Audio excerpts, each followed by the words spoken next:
all of the things we've done, and we were rewarded with a victory. Now let's see whether or not somebody has the courage, whether it's a legislator or legislatures, or whether it's a justice of the Supreme Court or a number of justices of the Supreme Court. Let's see if they have the courage to do what everybody in this country knows.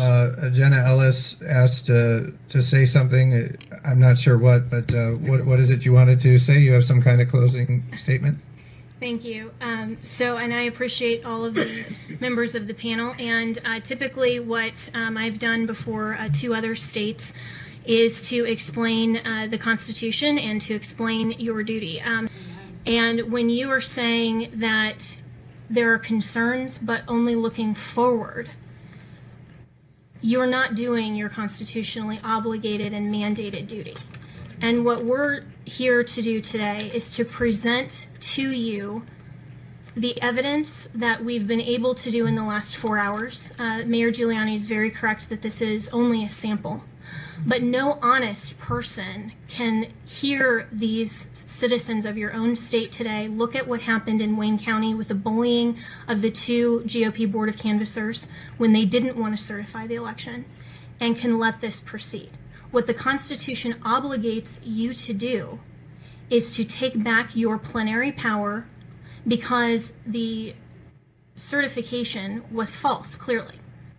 And you can do that, and you should do that, because you have an obligation as state legislators. Now, normally when I've testified in front of state legislators, it's about policy and it's about legislation. This isn't about policy, it's not about politics, it's not about Democrat versus Republican, it's not even about President Trump versus Joe Biden. This is about election integrity.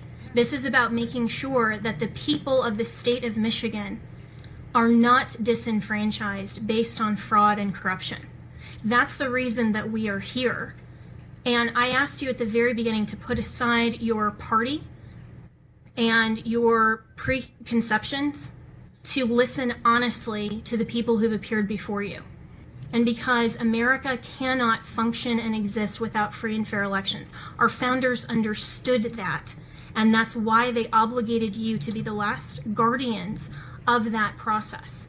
What we're asking you to do is not something that is unheard of. It's not even something that hasn't been contemplated by our United States Supreme Court, which held in that 1892 case that was then cited favorably in Bush v. Gore, that this is your plenary, meaning absolute power. And if you, after an investigation, find that you want to certify the results, that is your prerogative. What we asked initially in the filing of our lawsuits was to simply stop the certification, because we had significant, not just concern, but actual evidence. And what you've heard today is not just a speculation, it's not just concern, it's not a conspiracy theory. It's people who were there, who were eyewitnesses, who were telling you what they saw. This was election officials who have violated the laws of your state that you as the General Assembly passed in order to preserve election integrity. There are 2 different tracks. You have the laws of the state that election officials on the ground are supposed to adhere to, and then you have the issue with dominion. Now, absolutely, the mayor is right that you need to audit those machines, but you have more than enough just based on the election official absolute fraud, absolutely ignoring the laws of this General Assembly, the laws of your state, to reclaim your authority. That is your duty, it's your constitutional obligation, and that's why we are in front of you.